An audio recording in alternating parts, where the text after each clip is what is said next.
is up, you guys? Andrew here with Bob Ruth Ford in Dillsburg, PA, and today I am in the 2017 Ford Expedition, and of course I will be going over this one completely for you guys, so let's start with pricing. And so to start, there are several different trim levels available for this one, and there are two sizes for the Expedition as well. There is the normal setup, and then there is the EL, which is the extended length. So having said that, first trim level is going to be the XLT, starting at $47,125, and for all these trim levels, the EL is going to add roughly $2,600 to those prices.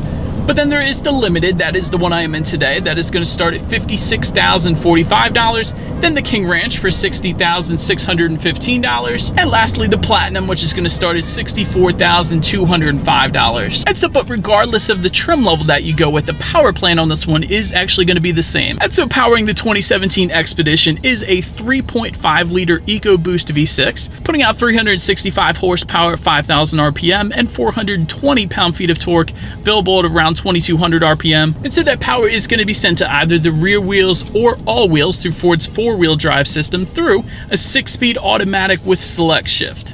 And then in case you were curious, MPGs on this one come in at 15 city, 20 on the highway. But so just cruising on these back roads right now, I gotta say, first thing I'm noticing is there's pretty decent ride quality on this one. It's definitely a smooth ride, even though these Pennsylvania roads are not the smoothest. That's definitely pretty nice. And when it comes to that suspension setup, there are front and rear stabilizer bars, as well as an advanced track system with roll stability control and hill descent control for the four-wheel drive setup only. And with any larger SUV, of course, when it comes to visibility, you do have slight blind spots in the back quarters, but there is a gigantic rear window back there, so really it isn't all that bad for a large SUV, I gotta be honest. But so now let's put that EcoBoost V6 to the test here, and let's do a quick little acceleration. All right. Didn't expect that. Definitely threw my head in the headrest there. This one is quite powerful for as large of an SUV as it is. I am definitely impressed once again. So another thing always worth noting with SUVs is the road noise, and there really isn't all that much in this one, so definitely is a quiet cabin in the 2017 Expedition. And so, but now enough of the driving dynamics, let's check out the exterior of the beast. It's just starting up front, there are LED fog lamps for every single trim level, definitely nice there. Quad beam reflector headlamps are going to come standard on the XLT, and if you go with the limited trim and up, you're going to get halogen projector beam headlamps. And of course, between all that lighting, there is that chrome accented front grille. Definitely looks good up there. But then making your way to the side, all trim levels, of course, are going to get rear privacy glass. Again, all trim levels are also going to get roof rails up top there, and running boards are going to be available if you wanted them. And then looking down, when it comes to the wheel setup, XLT is going to give you 18-inch machined aluminum alloy wheels. Limited trim, again, what you're looking at now is going to give you 20-inch polished aluminum wheels. King Ranch is going to give you 20-inch wheels again, but with King Ranch center caps. And lastly, the Platinum trim is going to give you 22-inch polished aluminum wheels. But then swinging you around the back, rear window wiper is going to come standard, of course, with trim level badging back there, in case you were curious what trim level you were looking at. And there is a trailer hitch receiver down below, and by the way, max towing capacity for the Expedition is going to come in at 6,600 pounds. And so, but just below it all, there is a giant chrome exhaust outlet. So as always, you guys, you know what's coming next. Here is that exhaust clip.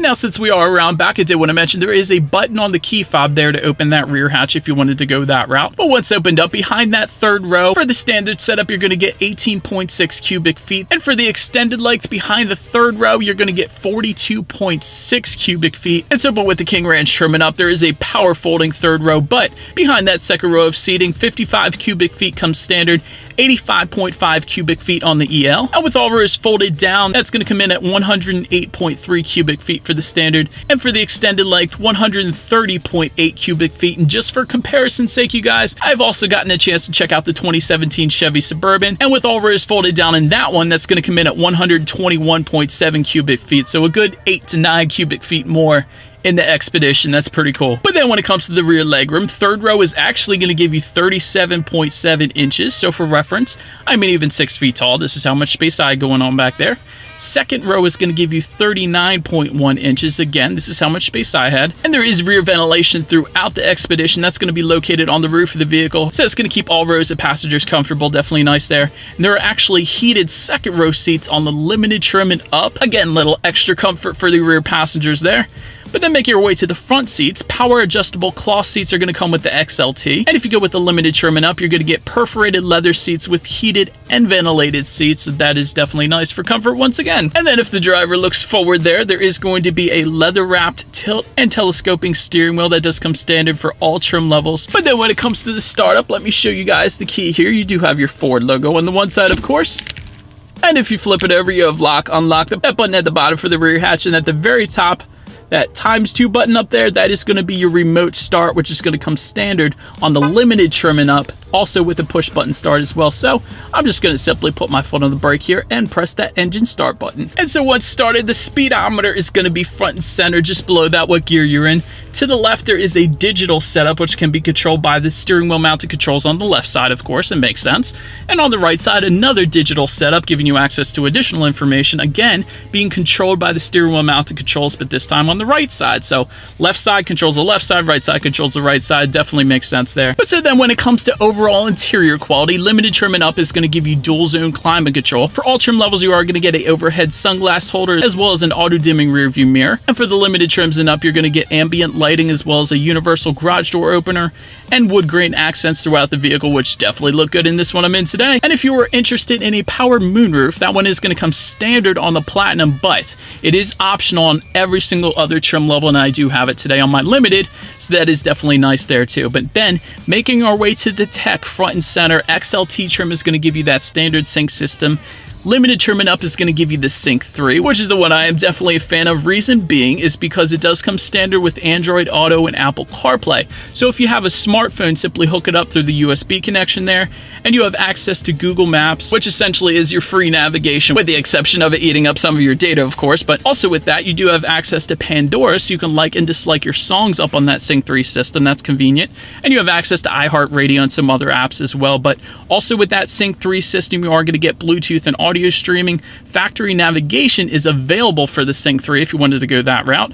And with that Sync 3 again comes a standard premium audio system by Sony. So let's turn on the radio today, see what we got playing, and test out the clarity of that one. Nothing like a little chill step, right? No, definitely a ton of bass, crystal clear, plenty of loudness. At least I could tell in the front here there was plenty of loudness. So it's definitely a very nice setup for such a large SUV here. The last thing I did want to mention is when you do put the vehicle in reverse, there is a reverse camera for every single trim level. That includes the standard Sync and Sync 3 systems, letting you know who or what is behind you, which is always going to lead me into safety. And so to start, there are front, side, and side curtain airbags. In the back, there is latch, aka lower anchors and tethers for children, as well as there's rear child door locks back there. Also, there are anti-lock brakes, brake assist, and electronic brake force distribution. And the King Ranch trim and up is going to add that blind spot information system with cross-traffic alert. And so, but anyways, that is about it for this one, you guys. Thank you so much for watching. Be sure to like the video and subscribe. Feel free to follow Bob Ruth Ford on social media at the bottom there. And we will see you guys in the next video. Bye!